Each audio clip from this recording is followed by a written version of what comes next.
네, 안녕하세요. 하나증권의 건설 담당하고 있는 김승주입니다. 저는 오늘 이 건설업을 어떻게 이해해야 하는지에 대해서 좀 준비를 해봤고요. 사실 저희가 이제 다양한 업종들이 있겠지만 이 업종들을 이해하기 위해서는 결국 그 업종이 돈을 어떻게 버는지 그것을 먼저 이해하고 난 뒤에 그게 결국 시장 내에서 어떻게 주가로 연결이 되는지 그렇게 이해하는 것이 저는 기초 세미나의 시작이라고 좀 생각을 하고 있습니다. 그래서 이 건설업을 어떻게 우리가 먼저 이해해야 할지에 대해서 좀 설명을 드리도록 하겠습니다. 결국은 일단 첫 번째에서 말씀드리고 싶은 거는 저희가 건설업에서 실제 건설사들이 돈을 어떻게 버는지에 대해서 좀 말씀을 드릴 건데요. 일단 건설업에 있어서는 총 4대 이해 관계자가 있죠. 그래서 이 시행사, 시공사, 그리고 금융기관, 수분양자 이렇게 총 4개의 이해 관계자로 구성이 됩니다. 그래서 우리가 뉴스에서 가끔씩 우리가 구분이 안 되는 이해 관계자가 바로 이 시행사와 시공사 이 두 가지인데요. 사실은 이 전반적인 부동산을 개발하는 데 있어서 주체가 되는 요소는 시공사가 아니라 시행사입니다. 그래서 시행사는 토지의 소유자가 될 수도 있고요. 토지를 구매해서 그것을 부동산으로 개발하려고 하는 사람이 될 수도 있습니다. 그래서 시행사가 먼저 토지를 확보를 하고 나면은 실제로 시행사는 아파트라던가 아니면은 건물을 지을 수 있는 실질적인 능력을 가지고 있는 회사는 아니에요. 그렇다 보니까 실제로 지을 수 있는 능력이 있는 건설 회사에게 이 건물을 지어줘 라고 요청을 하게 됩니다. 그래서 이 시행사와 시공사 사이에서 공사 도급 계약을 맺는 거죠. 그래서 시공사로부터 예를 들어서 아파트라고 한다면은 몇 층짜리 아파트를 지어주세요 라고 계약을 맺게 되고요. 이 건설사는 이렇게 계약을 맺게 되는데 문제는 아파트를 한 채를 지는데 필요한 비용이 예를 들어서 1,000억에서 2,000억 사이라고 한다면은 시행사들은 대부분 현금으로서 1,000억에서 2,000억 정도 되는 돈이 없습니다. 그렇기 때문에 대부분 이 금융기관으로부터 돈을 빌리게 되는 거고요. 그래서 금융기관으로부터 대출을 받는데 문제는 금융기관이 빈털터리인 시행사에게 뭘 보고 1,000억에서 2,000억이 되는 돈을 빌려주냐 이거죠. 그래서 그 과정에서 어느 정도 좀 신뢰가 있는 이 시공사가 보증을 서주게 됩니다. 그래서 대신 대출에 대한 보증을 시공사가 서주게 되면서 금융기관이 시행사에게 돈을 빌려주게 되는 거고요. 그 돈을 받게 되면은 이제 공사가 시작됩니다. 그래서 실제 공사가 시작되고 착공을 하고 난 이후, 즉 착공이라고 하면 우리가 이제 공사를 시작했다라고 말씀을 드리는데요. 그 이후로는 우리가 흔히 잘 알고 있는 아파트 분양을 하게 되죠.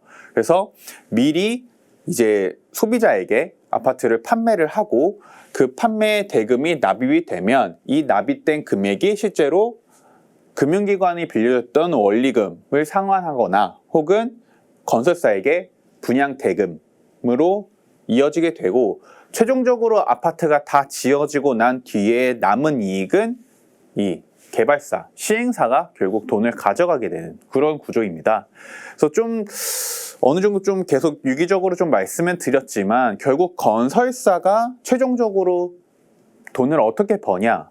굉장히 심플하게는 결국은 계약, 즉 지어주는 대가로 공사 대금을 받음으로써 돈을 번다라고 보시면 돼요. 그러면은 그게 결국 이 계약금이 건설사의 매출액이 되는 거고 그 안에서 남기는 돈이 건설사의 이익이 되는 구조라고 보시면 되고요. 기본적으로 건설업은 서비스업이라고 보시면 됩니다. 그래서 우리가 뭔가를 만들어서 판매하는 것이 아니라 누군가가 건설 회사에게 지어달라고 요청을 하면은 그것을 지어줌으로써 피를 받는 그런 구조라고 보시면 될 것 같아요. 그래서 돈을 어떻게 번다는 다시 정리를 해드리면 누군가가 지어달라고 요청을 하면 돈을 받고 지어준다. 이게 건설업의 기본적인 돈을 버는 개념이라고 보시면 됩니다. 이것은 아까 앞장에서 보여드렸던 거를 조금 더 복잡한 게 설명한 장표라고 보시면 되고요. 그래서 좀 복잡하지만 번호 순서대로 한번 쫓아가 보겠습니다.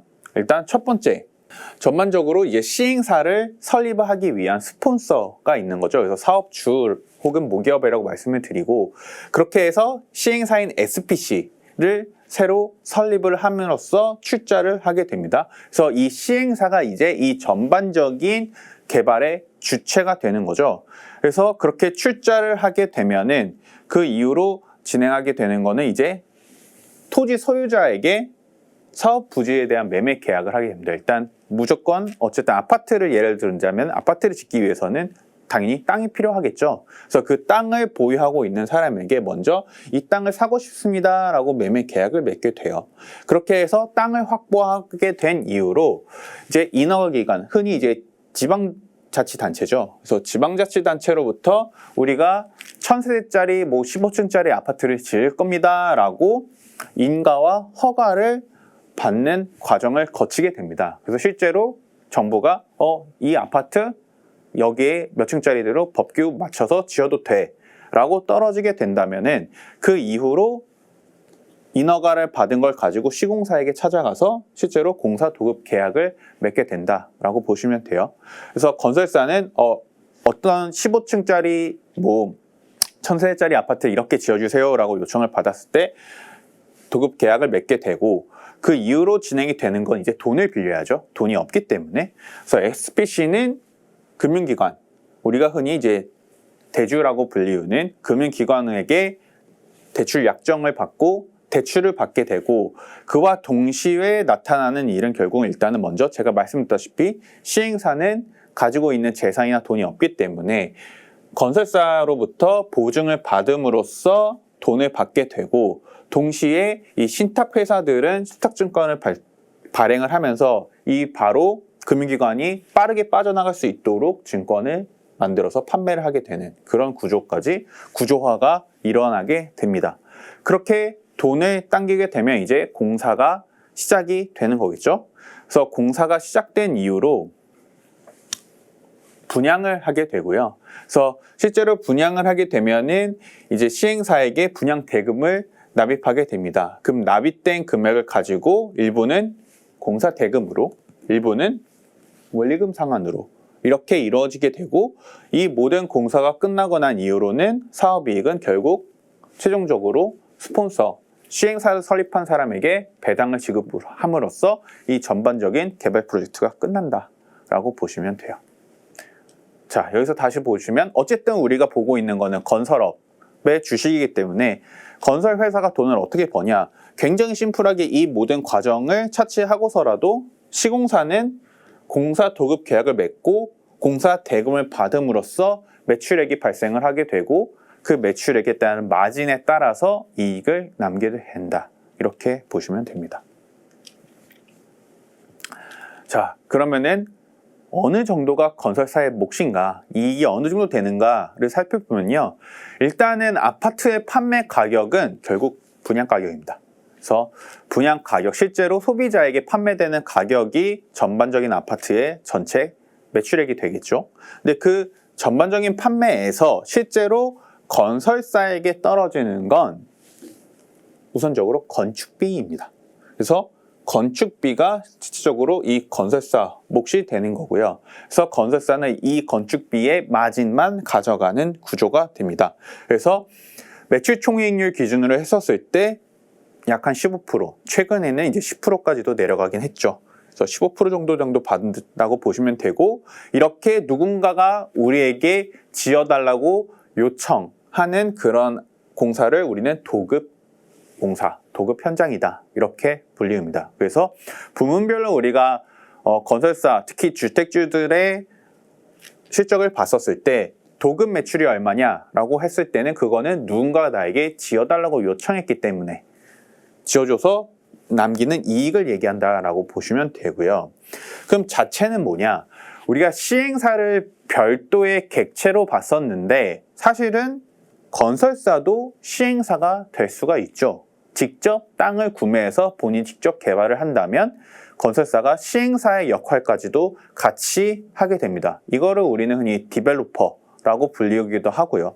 그래서 그런 걸 우리는 부문별로 자체 현장이라고 불리우는데, 여기에 따른 이익은 결국은 전체 분양가에서 토지 납부 대금, 그리고 건축비, 그리고 나머지 금융비용이라던가 세금 등 부대 비용을 빼고 난 개발 이익이 결국 시행사의 몫이 되는 거고, 그 시행사가 만약 건설사가 시행 역할까지 했다라고 본다면 시행사의 이익까지도 가져가게 되는 구조라고 보시면 돼요. 그래서 남는 걸 가져가는 구조이기 때문에 건설사가 건축도 하면서 시행이익까지 같이 가져간다라고 하면 최소 GP 마진이 매출 총이익률이 20% 이상 나오는 그런 현장이라고 보시면 됩니다. 그래서 남는 만큼 가져가는 거기 때문에 당연히 그 이상 마진이 나올 수도 있는 거죠. 그래서 시행사의 몫은 가장 중요한 것은 결국은 이 원가단이 얼마나 많이 내려가는지와 분양 가격은 얼마나 올라가는지에 따라서 개발이익이 남는다라고 보시면 됩니다. 그래서 건설사는 크게 두 가지, 특히 주택은 크게 두 가지의 그런 형태로 사업이 진행된다라고 보시면 돼요. 그래서 직접 시행까지 했을 경우에는 우리는 자체 현장이라고 불리고, 그저 지어주기만 했다라고 한다면 이거는 도급 현장이라고 불리게 됩니다. 저희가 이제 돈을 어떻게 버는지는 알았죠. 그래서 그럼 이 버는 돈을 우리가 회계상으로 어떻게 인식하느냐가 결국 중요하게 될 텐데요. 건설업은 우리는 진행 기준에 따라서 매출액이 인식이 됩니다. 왜냐하면 서비스업이기 때문인데요. 이 회계상으로 우리가 매출액을 인식하는 방식은 크게 두 가지가 있습니다. 진행률에 따른 인식 기준과 인도 시점에 따른 매출 인식이 있는데, 이 두 가지의 가장 큰 차이의 기준점은 뭐냐면 소유권이 누구에게 있냐예요. 그래서 흔히 우리가 인도 기준, 즉 판매 시점에 매출액을 인식을 하는 건 소유권이 기업에게 있고 그 소유권을 소비자에게 넘겨주는 시점에 매출액을 인식하는 걸 우리가 인도 기준이라고 불리는 거고, 소유권이 기업에게 없게 되면 결국 누군가 다른 사람이 소유권을 가지고 있기 때문에 그것을 넘겨주고 자시고 이런 과정이 없죠. 오히려 그 프로젝트가 완성되는 기한에 따라서 결국 매출액이 인식이 된다라는 개념이고요. 그래서 건설업도 어떻게 보면 누군가가 그 소유를 하고 있지만 건설사에게 지어달라고, 서비스를 해달라고 요청하는 개념이기 때문에 이는 결국에는 인도를 하는 그런 소유권을 이전하는 그런 개념 자체가 없어서 프로젝트가 진행되는 과정에 따라서 매출액이 인식이 됩니다. 조선업과 건설업과 같이 그런 수주 베이스의 산업이 대부분 이런 진행률에 따른 매출 인식이 되게 되고요. 그래서 진행 매출액은 어떻게 되냐면 대부분 원가 투입법을 쓰게 됩니다. 그래서 어떤 프로젝트를 진행하게 되는 총 예정 원가에서 실제로 투입된 원가가 이 전체 공정의 진행률이다 라고 표현을 하고, 거기에 이 프로젝트의 총 계약 금액을 곱함으로써 매출액이 인식되는 구조라고 보시면 돼요. 그래서 결국은 이 처음에 수주했던 것이 매출액으로 이어지는 관계에서 대부분 이 진행 기준에 따라서 우리는 인식이 된다. 왜냐하면 소유권이 기업에게 있지 않고 고객에게 있기 때문에 진행 기준으로 된다라고 보시면 되고요. 그래서 어떻게 매출액이 인식이 된다라고 하면은 결국은 이 투입되는 원가의 양에 따라서 매출액의 기준이 달라지게 됩니다.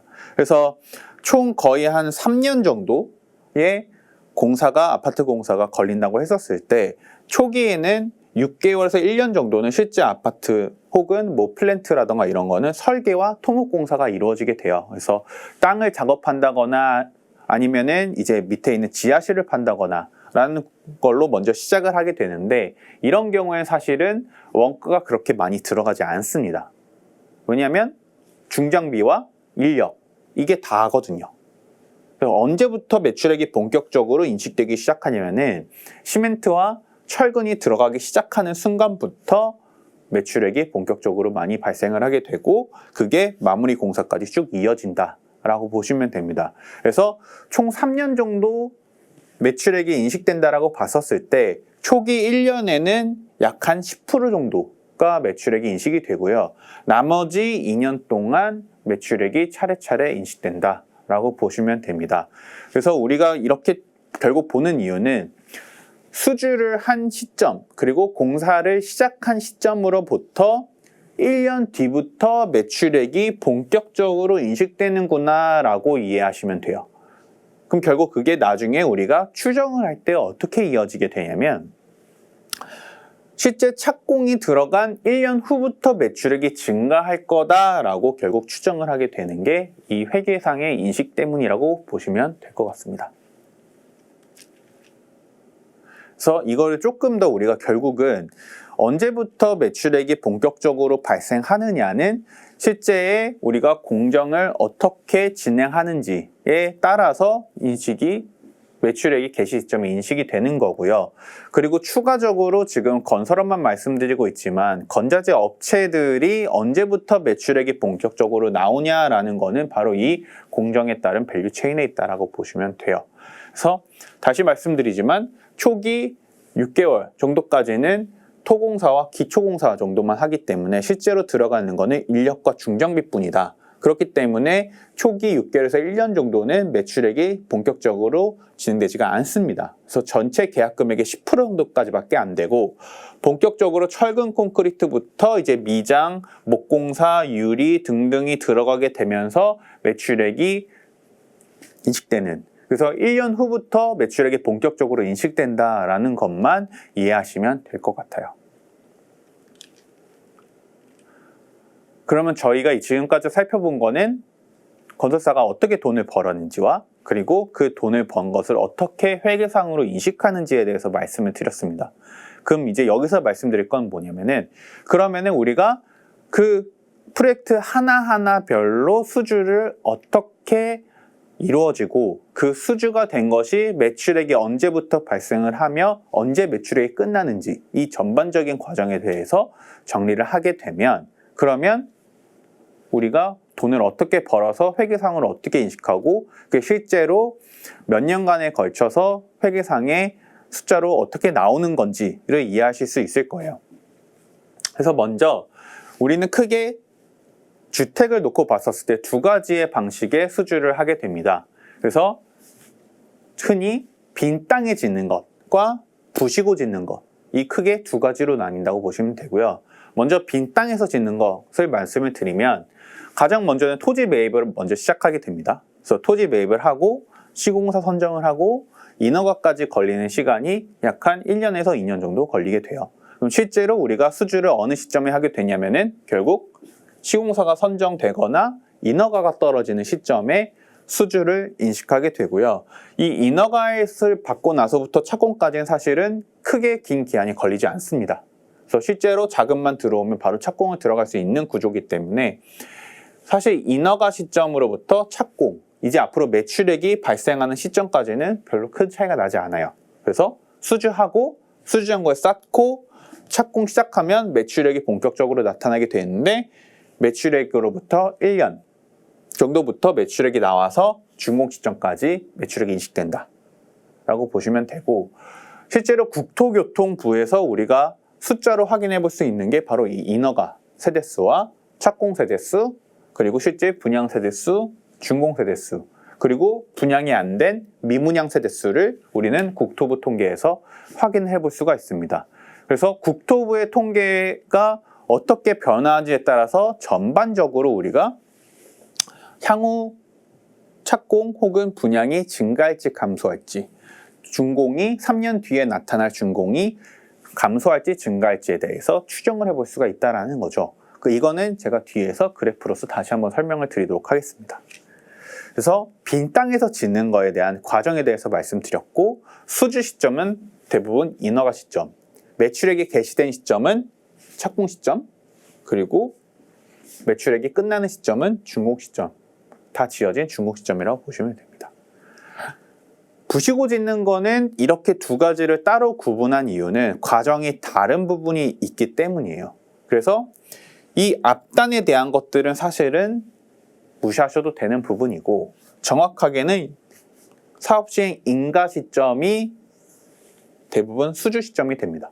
그래서 여기서 마찬가지로 토지를 매입하고 자금을 조달하는 과정과 실제로 조합이 설립되고 실제 그게 인가까지 떨어지는 과정의 기간은 다르지만, 건설사가 결국 수주하는 시점이 언제냐라고 하면 대부분 인허가 시점에 수주를 한다라고 보시면 돼요. 근데 여기서 이제 빈 땅에서 짓는 것과 부시고 짓는 것의 차이점이 발생을 하게 되는데, 첫 번째는 도시정비, 조합사업은 관리처분 인가라는 과정을 한 번 더 거치게 됩니다. 결국 조합원들의 분양가가 어떻게 결정되는지, 그리고 일반 분양가가 얼마로 결정할지에 대한 부분들을 결정하고, 실제로 지자체에서 이주와 철거가 나타나기 전에 주변의 환경영향평가까지 같이 진행하게 되는 그런 관리처분 인가를 받게 되는 과정이 위의 것과 다른 게 한 가지 있는 거고, 두 번째는 관리처분 인가를 받게 되더라도 그 다음에 바로 착공에 들어갈 수는 없죠. 있는 걸 부셔야 되니까. 그래서 기존에 계신 분들을 이주하고 다 비어진 아파트를 철거하고 난 뒤에 빈 땅으로 만들고 착공을 하게 되는 구조로 이루어지게 됩니다. 그래서 위에 있는 것과 아래에 있는 것이 다르게 된 과정이 바로 이 두 가지 과정이 포함이 되어 있다는 거죠. 그렇다는 얘기는 결국 뭐냐면, 수주 잔고는 이 시점에 쌓게 됩니다. 수주를 했기 때문에. 근데 매출화가 시작된 시점은 얘는 바로 착공을 들어가서 바로 수주 잔고를 쌓고 매출화까지 걸리는 시간이 얼마 되진 않지만, 도시정비 같은 경우에는 실제로 수주를 쌓고 나서 착공까지 걸리는 중간 단계의 시간이 있기 때문에 바로 매출화가 이루어지지 않는다라는 거예요. 그래서 흔히 관리처분 인가와 이주와 철거까지 걸리는 시간을 전체 최소 2년 이상은 걸린다고 보고요. 길면은 4년, 아주 길면 8년까지도 공사가 진행이 안 되는 경우도 있습니다. 그래서 실제로 시공사들이 선정이 돼서 수주를 쌓았다고 하더라도 도시정비 같은 경우에는 매출화되는 시점까지는 굉장히 괴리가 많이 있다라고 보시면 돼요. 그래서 수주 뒤에서 그래프를 한 번 더 말씀드리겠지만, 수주 잔고로만 매출액을 추정하는 것은 이제는 맞지 않는 거죠. 왜냐하면 과거에는 빈 땅에 짓는 것들이 굉장히 많았습니다. 근데 다만 이제는 서울 수도권을 중심으로 해서 광역시까지도 어떻게 보면 조합 물량에서 나오고 있는 것들이 비중이 점점 올라가고 있는 상황이기 때문에 과거와 같이 수주 잔고로만 매출액을 추정하는 것은 더 이상 맞지 않게 되는 상황이 발생을 했다라는 거죠. 그래서 우리가 결국 매출액을 추정하는 데 있어서는 뭘 따지게 되냐면 아파트의 착공, 세대수를 직접적으로 보게 됩니다. 그래서 착공이 증가하냐 감소하냐, 이런 여부에 따라서 우리는 향후 매출액이 증가할 거냐 감소할 거냐 이렇게 추정을 한다라고 보시면 돼요. 그래서 수주와 착공과 준공의 과정까지 말씀을 드렸습니다. 그래서 이거를 실제 저희가 그래프를 통해서 확인을 해보죠. 수주 잔고가 증가하면 매출액이 증가하냐? 과거에는 맞았다고 얘기를 할 수가 있겠지만 도시정비가 본격적으로 증가하기 시작하는 시점부터는 맞지 않는다라는 거고, 실제로 2017년에서부터 2019년도의 그래프를 보시면 우리가 확인을 해볼 수가 있어요.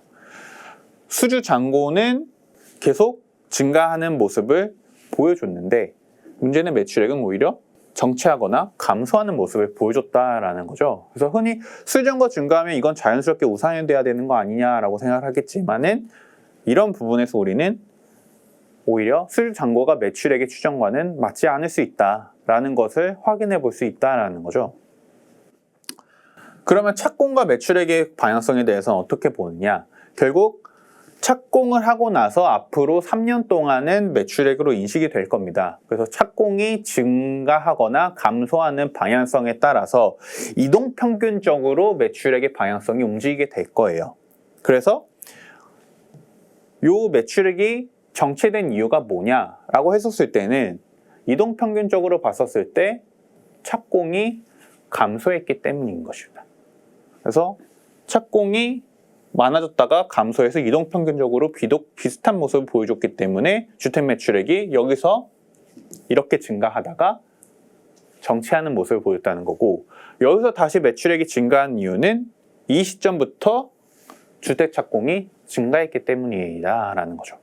그래서 수주잔고와 착공 두 가지를 놓고 봤었을 때 가장 결국 우리의 핵심 지표는 뭐냐? 착공이고요. 그래서 건설사별로 결국은 이 착공의 세대수를 알려주면 좋겠지만 이 착공 세대수를 잘 알려주지는 않습니다.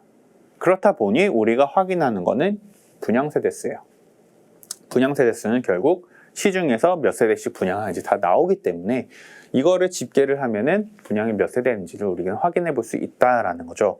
그래서 건설사의 개별 기업들의 매출액을 추정할 때는 이 분양 세대수의 방향성에 따라서 매출액을 추정하게 되고, 우리가 전반적으로 탑다운 관점에서 전반적인 업황의 매출액의 방향성이 어떻게 갈 것이냐라고 했을 때는 국토교통부의 통계로 나오는 착공 세대수를 통해서 우리는 전반적인 업황의 방향성을 생각하게 됩니다.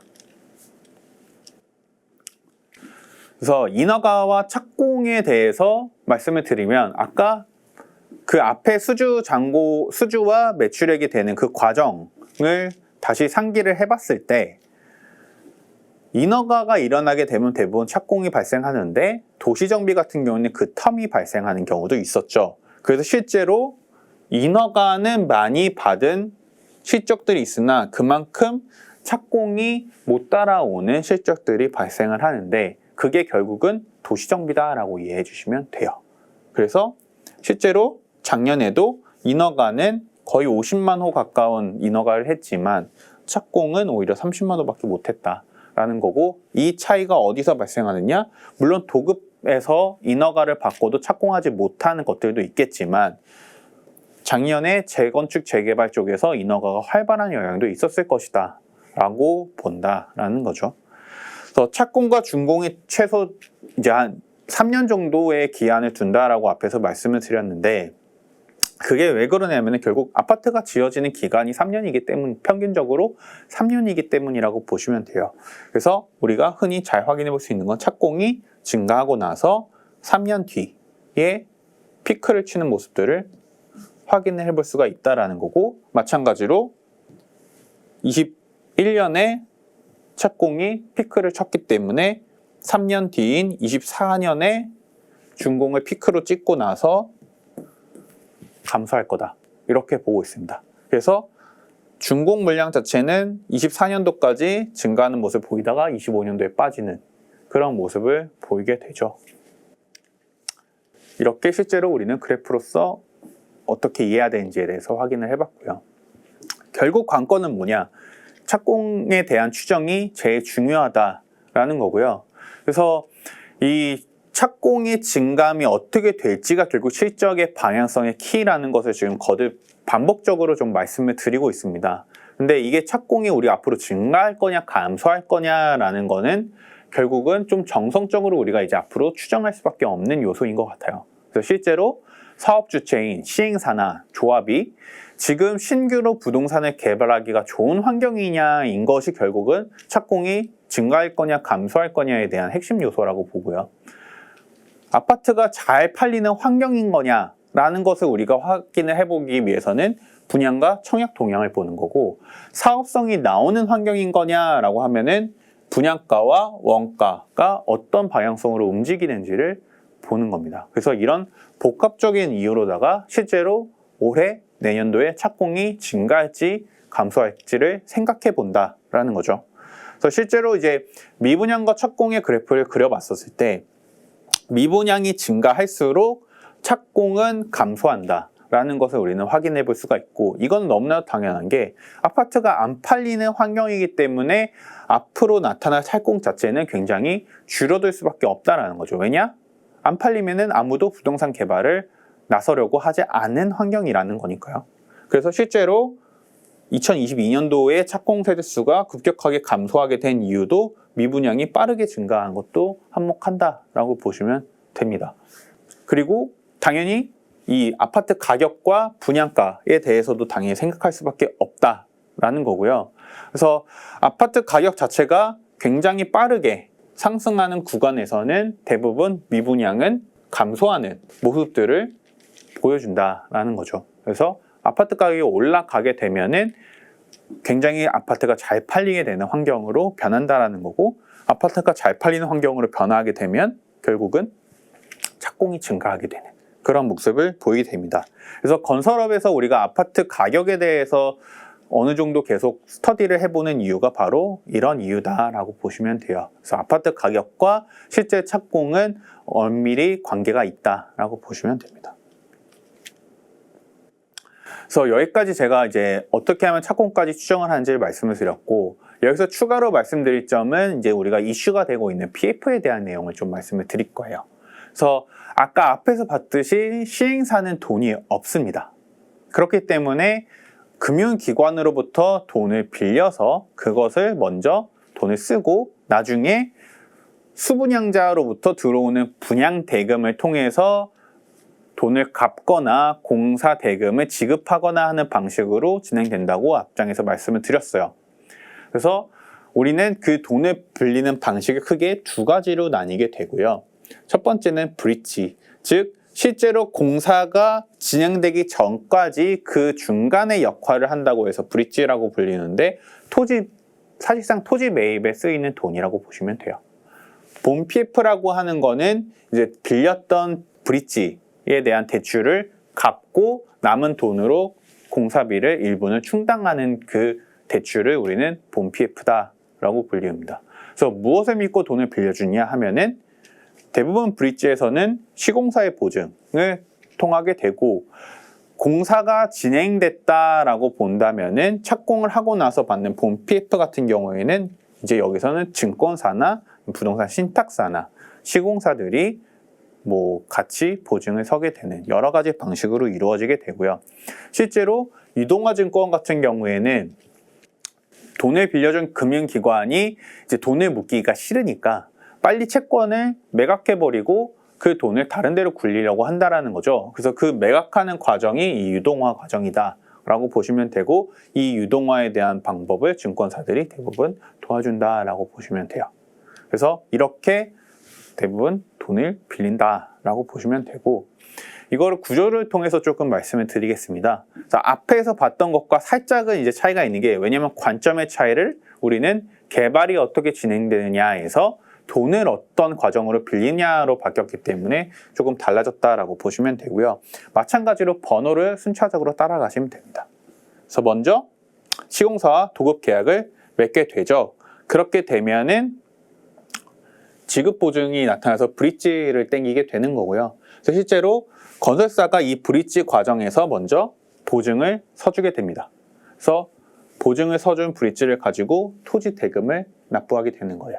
그렇게 해서 먼저 한 차례 브릿지 PF를 일으키게 되고, 앞으로 공사가 시작된다라고 봤었을 때는 이제는 금융기관으로부터 본 PF를 실행하게 되고, 그 과정에서 증권사나 시공사들이 신용 보강을 하게 됩니다. 그래서 실제로 신용 보강을 하게 돼서 돈을 빌린 걸 가지고 기존의 브릿지를 갚고 공사 대금을 지급하게 되는 그런 구조로 되어 있다고 보시면 되고요.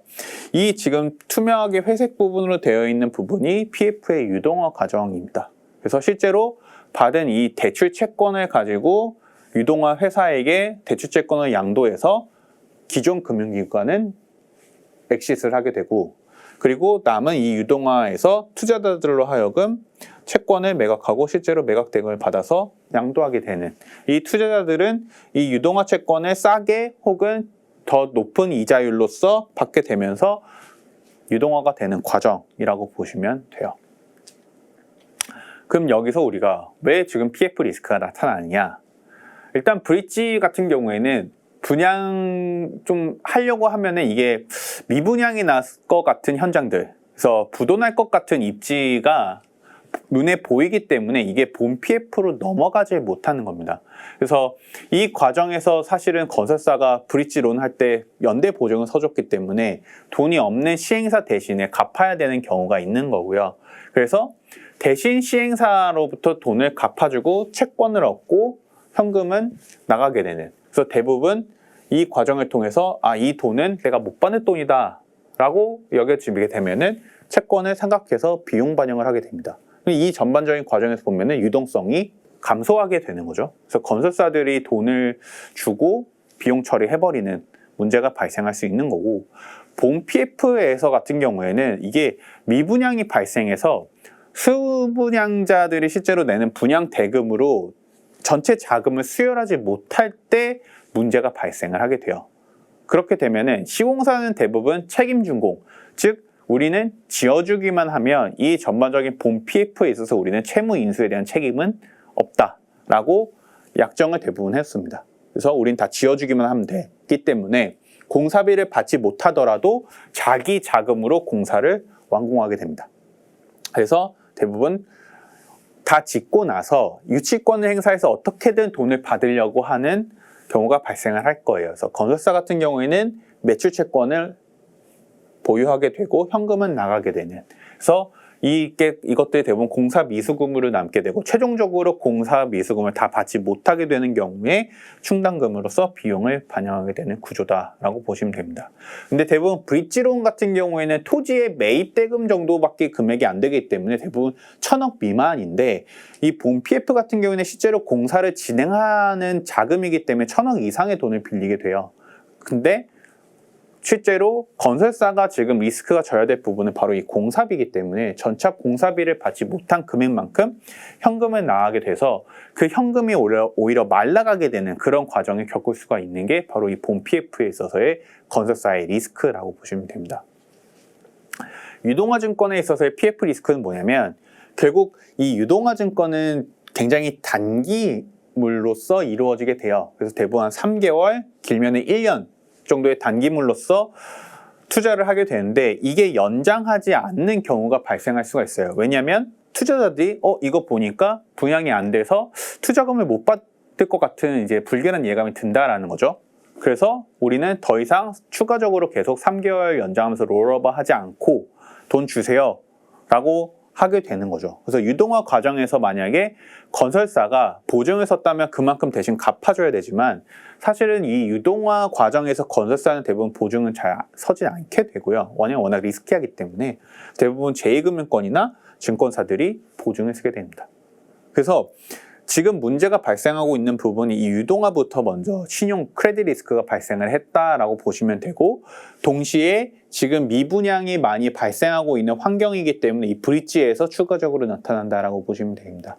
그래서 이 본 PF 같은 경우는 거의 최종적인 뒤에 나타날 리스크라고 보시면 되는데, 결국은 이러한 부동산 불황이 계속돼서 수분양자 현금으로 자금이 수혈되지 못하는 상황이 발생했을 때 나오는 리스크라고 보시면 돼요. 그래서 규모 면에서는 이 본 PF 리스크가 가장 크지만 이거는 계속 막을 수 있는 아직까지는 여지는 있다. 그래서 지금 문제가 되고 있는 건 바로 이 크레딧 리스크와 실제로 브릿지론에 대한 리스크, 이 두 가지가 있다라고 보시면 되고, 이 전반적으로 우리가 분위기를 파악하기 위해서는 바로 청약 결과, 즉 미분양이 어떻게 지금 발생하고 그것이 비용 전가로 이루어지느냐, 이것을 확인된다라고 보시면 됩니다. 그래서 앞단에서 저희가 막 계속 돈을 못 받는 얘기에 대해서 얘기를 했는데, 이걸 우리가 이제 미청구공사라는 개념을 통해서 하게 되는데요. 이거에 대한 개념이 살짝 이제 다르다라는 거죠. 그래서 우리가 매출액을 인식하는 기준과 실제로 현금이 유입되는 시점이 달라요.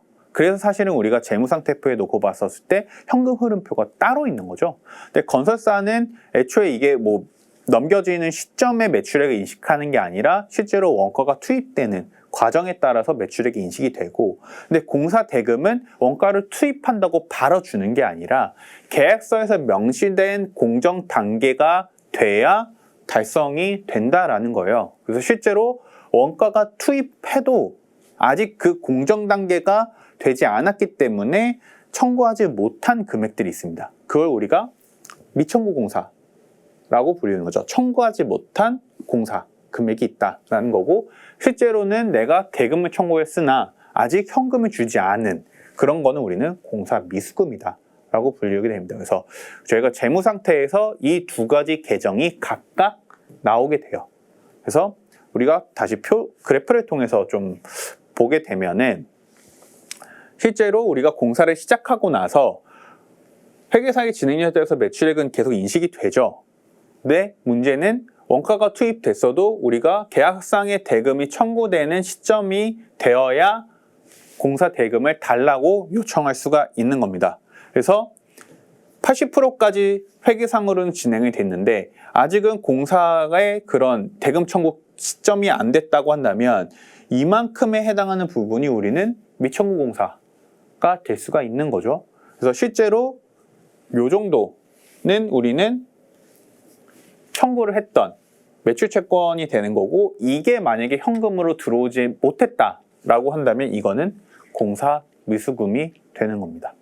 그래서 사실 우리가 미청구 공사에 대해서 좀 많이 걱정을 하게 되는데, 그것은 사실은 우리가 회계상의 인식에 따라서 어느 정도는 유동적으로 숫자가 바뀔 수 있는 금액이라고 생각하시면 돼요.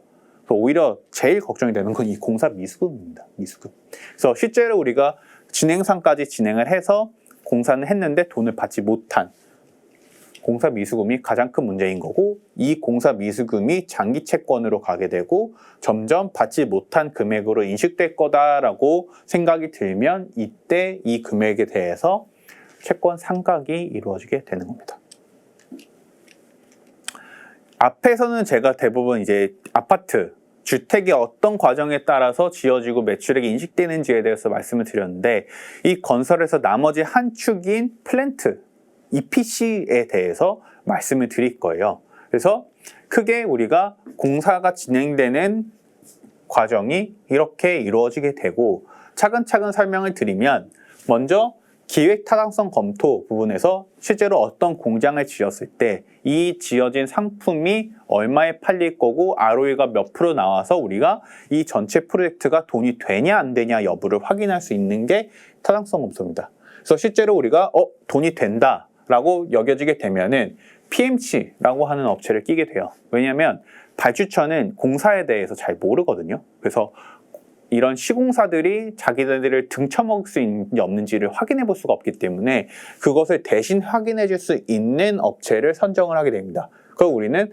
프로젝트 관리하는 프로젝트 매니지먼트 컨설턴트를 데리고 오게 돼요. 그래서 대표적인 우리의 PMC 업체라고 본다면 한미글로벌이 될 수가 있겠죠.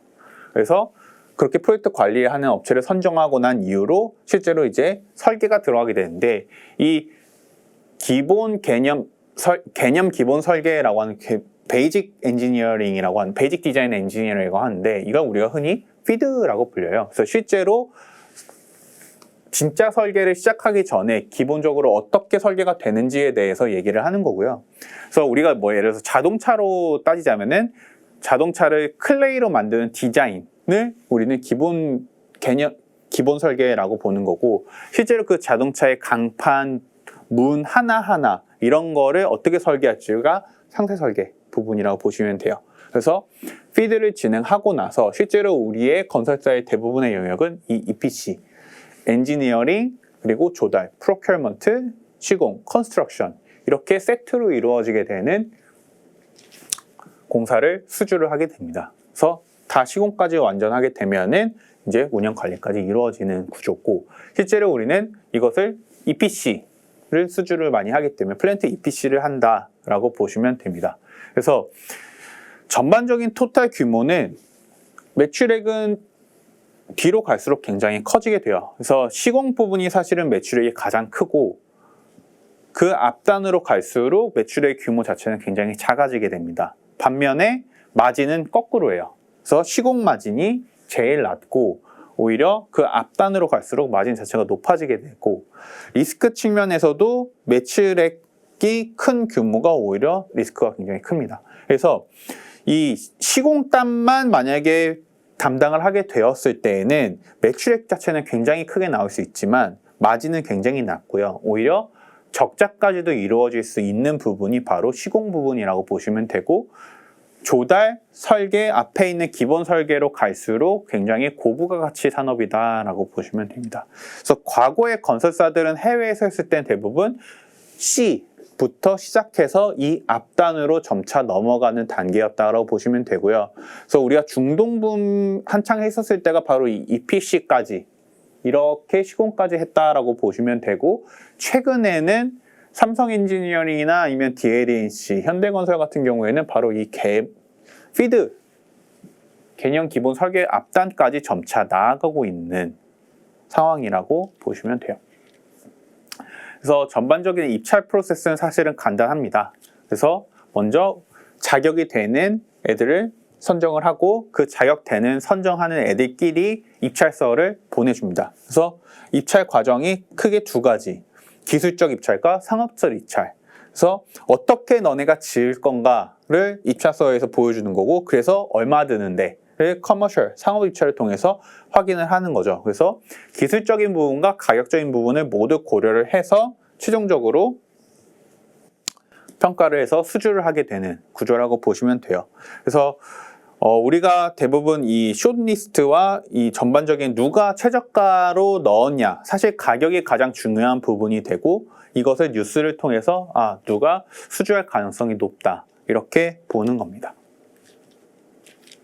그래서 과거에 우리가 해외 공사를 통해 손실이 굉장히 많이 발생을 했었고, 그렇기 때문에 해외에서 공사를 진행한 거에 대해서 좀 의구심이 많을 수가 있는데, 우리가 왜 과거에 손실이 나타났냐를 보면은 일단 발주처의 잘못도 있고 아니면 시공사의 잘못도 있어요.